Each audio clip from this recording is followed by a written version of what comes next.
Ngayong araw, isang murang tattoo na naman ang ibibigay natin para sa isang follower na nanggaling pa all the way from Bicol. Nakasalukuyan ngayong nagtatrabaho sa Tanay Rizal. Client requested a cross tattoo sa kanyang inner upper arm. Grabe, masakit-sakit na pwesto to guys. Pero dahil gusto niya na pwede niya itago ang kanyang tattoo, andito siya ngayon. Maraming nagpapatattoo na gusto nila ay kitang-kita.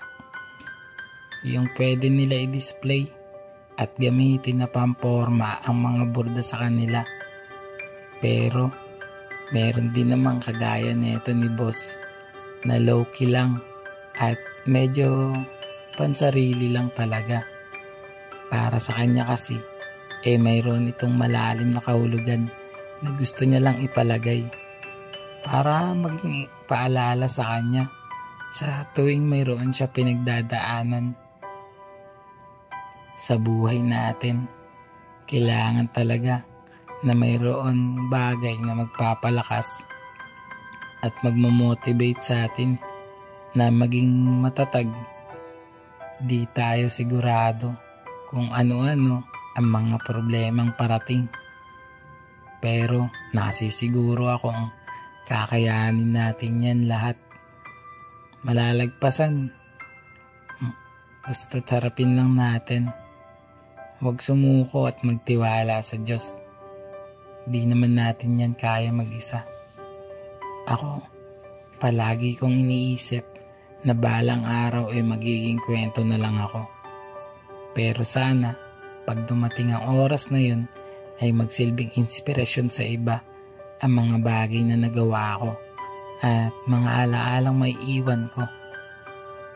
Kaya kayo, gawin nyo lang best nyo araw-araw para wala kayong pagsisihan bandang dulo at ituring nyo lang nakatatawanan lahat ng mga nangyayari kahit na minsan ay sobrang hirap na ng sitwasyon.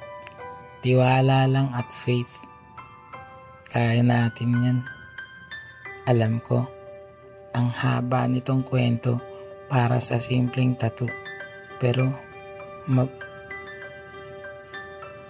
ganun talaga Para mabilis ang usapan, kontakin nyo na lang ako sa FB page More Than Vlogs. Text o tawagan ako sa cellphone number ko 0970-825-0395.